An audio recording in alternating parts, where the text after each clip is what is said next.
Army base in Texas. The FBI now says the gunman who opened fire at a small grocery store on base was a retired Army sergeant. Military officers shot and killed him yesterday, just minutes after he shot 2 women. And now we're learning that one of those women has died of her injuries.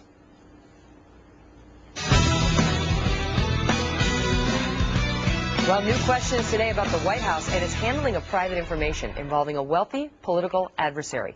A report saying that the administration brought up Koch Industries during a reporter briefing on corporate taxes. They singled out this company. And now that company's lawyer wants to know if and how the White House got a hold of a private company's tax information, which is supposed to be confidential, between that company and the IRS. And they're wondering why they've been targeted and singled out to begin with. Fox News legal analyst Peter Johnson Jr. is here. So let me take the latter question first. This company is saying, why on earth are we being singled out? We are the only company by name they keep mentioning.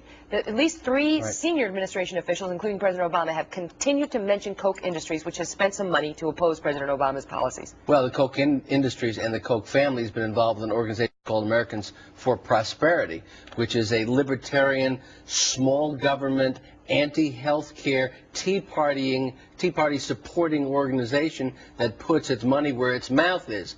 And so they feel at this point that they shouldn't be subjected to the fearsome, ferocious power of the government talking about the kind of taxes that they pay as billionaires in this country in response to their political activism and their funding of think tanks and of studies and the like. And so they're saying, is this a return to the Nixon enemies list that we saw in the 70s? In other words, we pay money to buy ads opposing President Obama's policies, and the next thing you know, we're getting mentioned repeatedly as like the big bad corporate giant that's spending money, too much money in the wake of a Supreme Court ruling that we need to crack down on. And in a report today, the White House indicates, well, we were really getting this from their own website and from the president's economic advisory board meeting. Right, yeah, White House says we didn't say anything about them that's not publicly available anyway.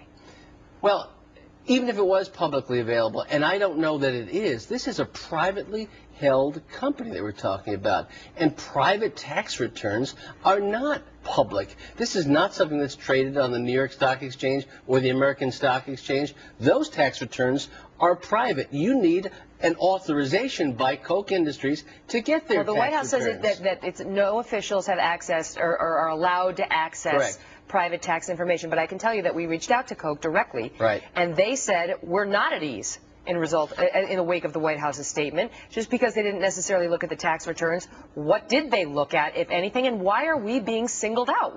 Why are we being targeted? We're allowed to spend money opposing the president. Let me assume this. Let me assume that even they are public. If they are public, is it appropriate for a White House that controls the IRS, to comment on someone who is funding public policy studies, someone who's funding public policy studies in a way the White House doesn't like? Does that intimidate those folks? Does that intimidate other Americans who want to speak up and act in accordance with their beliefs? Do they say, are my taxes and how much I pay or I don't pay, whether it's a pass-through, whether it's a small business, an LLC, a limited partnership, am I going to be held to account for my political beliefs because I fund certain foundations? And it goes to the heart of what a lot of Americans are saying. On the left, you're perceived to be a nonpartisan watchdog. If you're rightward-leaning or libertarian-leaning, very often you're perceived in a way that somehow you're a political enemy of the state. We don't know whether anyone accessed confidential IRS records. We're relying on what the White House is saying through Politico today, that they didn't, that they relied upon public information from the Koch Industries' own website. But it creates an issue in this country about the power and the potential abuse of power. Even if it was public, what does it matter what they paid in taxes if they're complying with the law? But is it an issue because they disagree with the White House?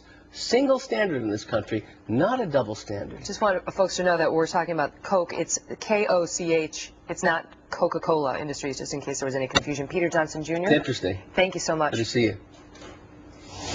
Fox News alert for you, bombshell in Bell, California. Hi, everybody. I'm Megan Kelly with a brand new hour here of America Live. We are awaiting a news